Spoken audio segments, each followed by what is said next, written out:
અમરેલી બેઠક પર ભરત સુતરિયા અને જેની ઠુમ્મર વચ્ચે મુખ્ય ટક્કર છે। ભાજપે આ બેઠક પરથી વર્તમાન સાંસદે ટિકિટ કાપી તો કોંગ્રેસે પૂર્વ સાંસદ વિરજી ઠુમ્મરના પુત્રીને ટિકિટ આપી। ભાજપનો વિકાસનો દાવો છે, જેની ઠુમ્મરને પરિવર્તનની આશા। અમરેલીના મતદારો પાસેથી જાણીએ તેમનો મિજાજ। લોકશાહીનો પર્વ એટલે લોકસભા ચૂંટણી, ત્યારે અમરેલી લોકસભા બેઠક ઉપર કેટલાક આપણી સાથે મતદારો છે તેમનો મિજાજ જાણવાનો પ્રયાસ કરીએ। અમરેલી જિલ્લાના જે રીતે ચૂંટણી આવી છે, ભાજપના ઉમેદવાર ભરત સુતરિયા છે તો કોંગ્રેસના જેની ઠુમ્મર ઉમેદવાર છે। જે રીતે ચૂંટણી આવી છે ત્યારે તમારો મિજાજ કયા પ્રકારનો છે, કયા મુદ્દાને લઈને તમે વોટિંગ કરવાના છો? અત્યાર સુધીના રાજકીય આગેવાનોમાં જે લોકોએ જે કાંઈ કાર્યો કર્યા છે એનાથી સારું કાર્ય કરી બતાડે એને મત આપવો છે। પક્ષની સાથે બહુ લેવા દેવા નથી। કાર્ય કરી બતાડે એ સાચો ઉમેદવાર, કાર્ય કરી બતાડે એ સાચો નેતા। બિલકુલ, તો જે રીતે અન્ય પણ એક મતદાર છે તેમની સાથે વાત કરીશું। કયા એવા મુદ્દાઓ છે, ખાસ કરી અમરેલી જિલ્લાના કયા એવા મુદ્દાઓ છે કે હજુ પણ ખૂટી રહ્યા છે? શું તમારી માંગણીઓ છે? અમરેલી જિલ્લામાં હાલ પૂરતા તો મુદ્દાઓ ઘણા બધા છે, પણ કહેવાનો મતલબ એવો છે કે ઉમેદવાર કોંગ્રેસ હોય ભાજપ હોય તેની સાથે અમારે કંઈ લેવા દેવા નથી। અમારે તો અહીંયા વિકાસ થવો જોઈએ। બીજા નંબરમાં એજ્યુકેશન ઉપર, બાળકો ભણવામાં, સ્કૂલોમાં, રોડ રસ્તાઓ ઉપર, ત્યાર પછી ઘણી બધી નાની મોટી સમસ્યાઓ હોય છે શહેરની અંદર, તો એ અમારો ઉકેલ થઈ જાય। કોઈ પણ પક્ષના ઉમેદવાર આવે એની સાથે બહુ કાંઈ લેવા દેવા અમારે હોતા નથી, પણ અમારે તો વિકાસ સાથે છે। કેમ કે જેને વિકાસ તો થવો અને મતદાન હોવું જરૂરી છે। કોઈ પણને મત આપો પણ મતદાન થવું જરૂરી છે। બિલકુલ, તો જે રીતે મતદારો કહી રહ્યા છે કે મતદાન કરવું જોઈએ, તો કેટલાક લોકો કહી રહ્યા છે વિકાસને લઈને મતદાન કરવું જોઈએ। આપ શું માનો છો, કેવી અપેક્ષાઓ છે આપણી પાસે?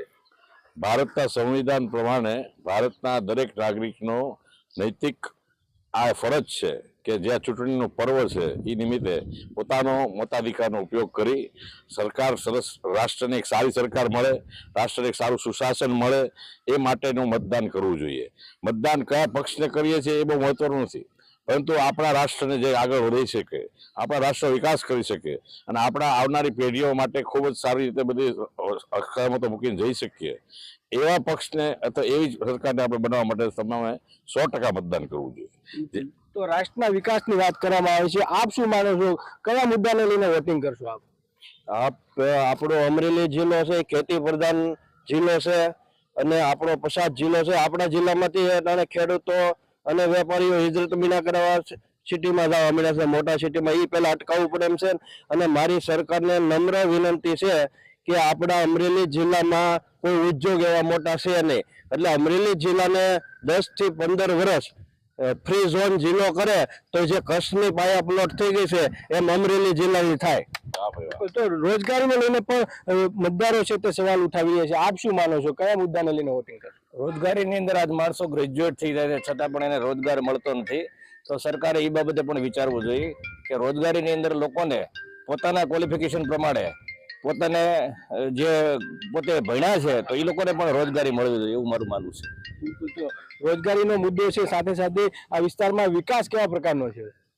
વિકાસ આ રીતે કહીએ તો લગભગ નહીવત છે અમરેલી જિલ્લામાં, પણ મારી દૃષ્ટિએ જે પક્ષ રાષ્ટ્રને માને, જેના રાષ્ટ્રીયતા છે, જે આપણી અસ્મિતાને આગળ લઈ જાય છે એને મત આપવો જોઈએ અને દરેક વ્યક્તિએ મતદાન કરવું જોઈએ।